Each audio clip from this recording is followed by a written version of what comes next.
welcome back to another video from Mr. Freestyle. So guys, in this video I will the professional football coach and Celtic Academy with the head coach Mr. Mike Finn. Hi Mike. Hi Shamlan, good to see you. So I have a few questions for you today for our viewers. So that's all. Okay, I hope they're not too tricky. Okay Mike, can you tell us about your experience in football from a player to a coach? Sure, as you can see, I'm very old, so it's a long career that I've had, but I did start at 16 years of age. So from 16, I was in a college in the UK and I was playing in the school team. And at that age, I was very keen, very interested, and I started to help out the teachers and the coaches by doing some of the training with the younger players. And they asked me to look after one of the teams. I think it was at under 12 age. So from the age of 16, I started to manage football teams in competitions. And I was interested in doing it. So I decided to take qualifications. I got my referee's license and I was started to referee senior football at the weekends. One was called Alan Kelly and one was called Phil Brown. And they were only 11 years old, but their dads were the managers at Preston North End at the time, and they invited me to join the coaching team there and to get involved with the youth development. So it was a fantastic opportunity. It was fortuitous that I had that connection, but I took advantage of it and I started to coach in the youth academy at Preston North End. Those managers encouraged me to take my coaching licenses, and over the years with Preston I managed to get my FA coaching badges. First team, so I spent a little bit of time on the coaching side with him. He actually made his debut for the first team at Preston. It was his first ever professional match, and unbelievably he scored his first goal direct from a corner as he bent the ball into the goal. That gives you a clue as to who I'm talking about, because he was very famous for bending the ball at free kicks. They even made a movie after him, and of course his name was David Beckham. So he stayed just a short while at Preston North End, then he went back to Manchester United, and obviously his career skyrocketed and he became one of the most famous players in the world today. So that's a little bit about my background. Mostly it was spent in the north of England working with Preston North End. Okay, choose one, talent or hard work. Can anyone achieve their goals solely through hard work? Depending on what your goals are, I set a great deal of importance in hard work, because no matter how much talent you've got and how much skill, if you're not prepared to work hard, you'll never fulfill your potential. So hard work is really important. I've come across many young players that have got fantastic skills, great technique, but their work ethic and their attitude prevented them from reaching the very top and fulfilling their potential. At the same time, hard work isn't enough on its own. You can work hard and you can train hard, but if you haven't got some of the natural attributes on the physical side, the physicality, the technical side, then you will only reach a certain level. So a combination of both is necessary to be at the top of the game. But hard work, without it, you will not reach your potential. Okay, do you think football and freestyle can go hand in hand? How will one influence the other? I think they can complement each other greatly. You'll probably know that there's many world-class players that have got amazing freestyle skills. You watch them on YouTube, you watch them on video, and players like Maradona, who many consider to be one of the greatest players ever. You see him in his warm-ups and he's doing all the freestyle tricks with the ball pre-match. Ronaldinho's another one, Ronaldo. They've got amazing freestyle skills, and obviously in terms of ball control and technique, as much work on the ball as possible helps to develop that and helps to fine-tune it. So many of the top footballers have got great freestyling skills because they're very comfortable on the ball and they spend all day every day working as their profession with a ball. On the other hand, you have freestylers that focus purely on freestyle, and they will have the technical skills but not necessarily the other attributes that are needed to become a professional player.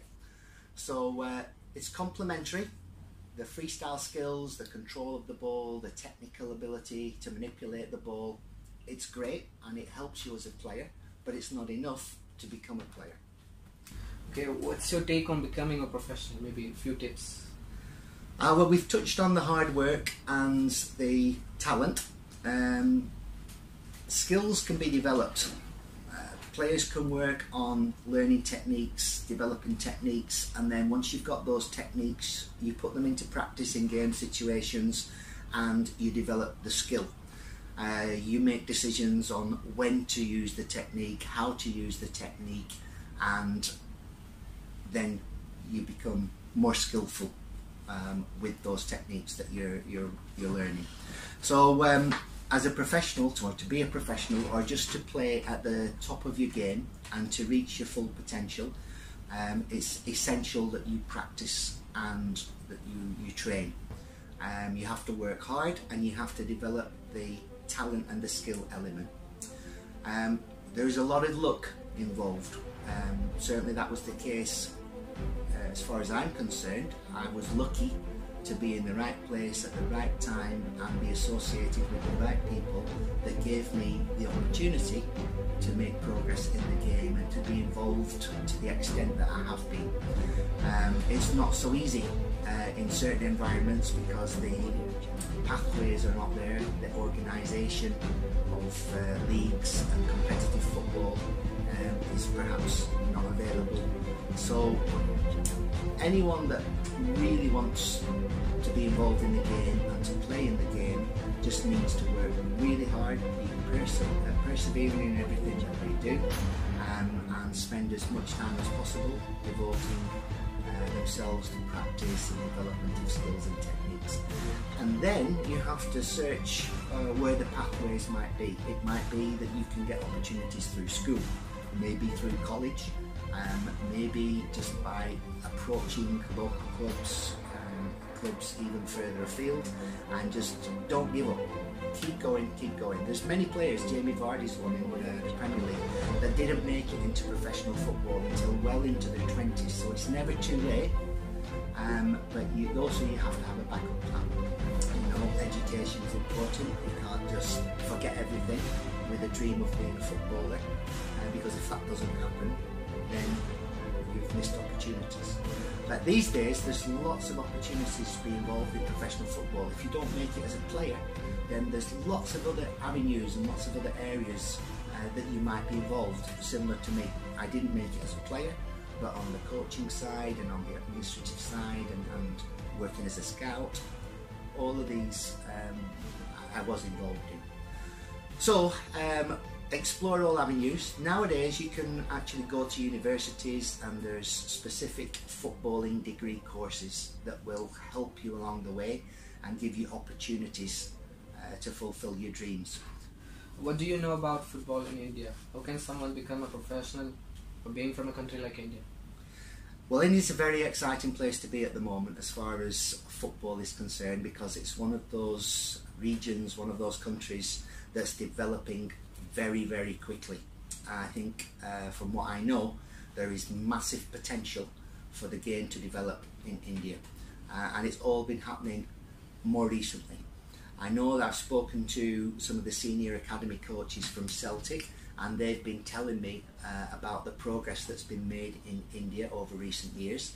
They themselves got involved with one of the league teams in India, sent coaches over there to work alongside Indian coaches and players, and they see the progress that's being made.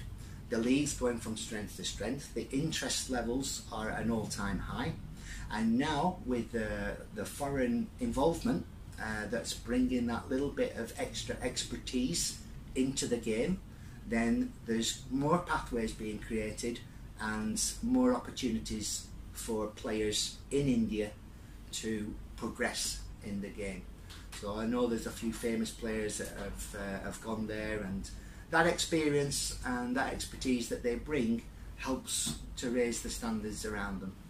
So it's an exciting time for Indian football, and I think it won't be long before we see a number of Indian players making their mark in the top European leagues, as we've seen from African countries and African nations.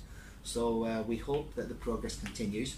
We hope that all the Indian players with the potential to play at the highest level can make their mark in the game. A few Indians are playing like Gurpreet Singh. He played for Stabæk in Norway. Yeah. Division 2. Few Indians.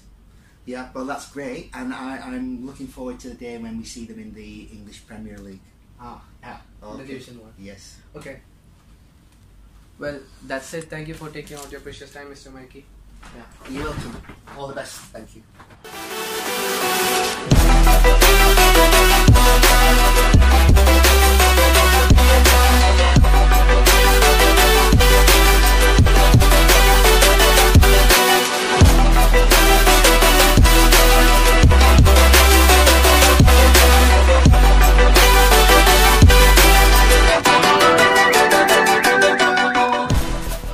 So guys, in the video, നമ്മുടെ കൂടെ It's gonna be a long take this. It's gonna be a long one. Keep going. You can just cut and edit it, can't you, later? You know, it's That's the like thing. bloopers. A lot of bloopers. Yes, go on. Mostly bloopers.